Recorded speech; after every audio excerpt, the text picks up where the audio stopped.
Now we move along to, away from the Langmore, to Hanging Rock. Hanging Rock Sauvignon Blanc from the Macedon Ranges. Jim from the Macedon Ranges. Sauvignon Blanc. Andrew, do you hate it? I don't hate Sauvignon Blanc, Angus. No, look. You can tell me. Yeah. No one else is listening.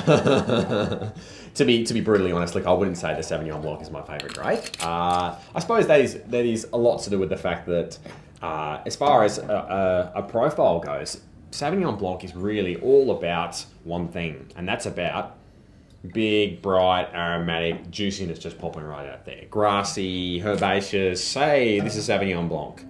The biggest criticism I have of Sauvignon Blanc is that it's a pretty one-dimensional beast. That's it. What else is there? I mean, exactly. I would agree that it lacks interest sometimes, but as a summer drink, you know, whether it's exuberant, tropical fruit, bit of grassiness for interest, you know, you can't go past it.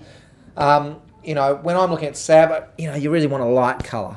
You want a bit of green in there, definitely. You know, really light yellow.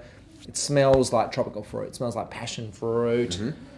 Bit of the famed gooseberry, bit of mango, bit of herbaceousness is something that often gives away Sauvignon. And but in the mouth again, it's streamlined, it's fresh, it's lively. I know why, you know, it's the most popular grape in Australia at the moment because, frankly, it just, you know, it's like Coca-Cola.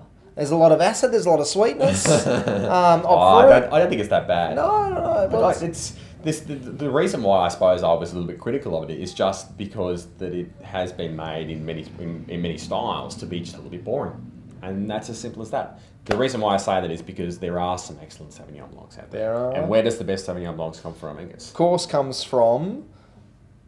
God, I don't know. No, Adelaide Hills make some good stuff. Yeah. Even some people down in the Yarra and around there can make some pretty interesting ones. In Australia, obviously New Zealand, Marlborough, Martinborough, etc.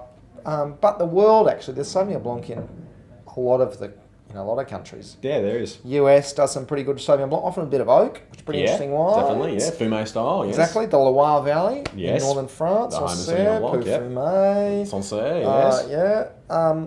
But you know, they're good wines. They're food-friendly wines. They are food-friendly wines, definitely. And they're just exuberant and lush and, you know, hard to go by. Yeah, definitely. I mean, we're talking just before about oak, and oak is one way, I suppose, where the smarter producers have realised, hey, we want to try and make a more interesting style of Sauvignon Blanc. How do we do it?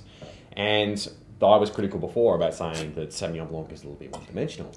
And the way that they can try and flesh that out is by some clever winemaking. So they might use some barrel fermentation, for example. Bit of lees. They're essentially trying to look for giving that a little bit more texture, a bit more body, and a little bit more interest. Because as far as Sauvignon Blanc goes, it's always going to have plenty of acidity because it's picked quite early. Yep. And the aromatics are always sorted. So it's going to smell good, and it's going to be nice and dry. So all you really need to do is just flesh it out a little bit through the middle. That's what we should all be looking for. Fleshy Sauvignon. Fleshy Sauvignon Bit Blanc. of interest. So Sauvignon can be good when it's got interest. That's exactly right.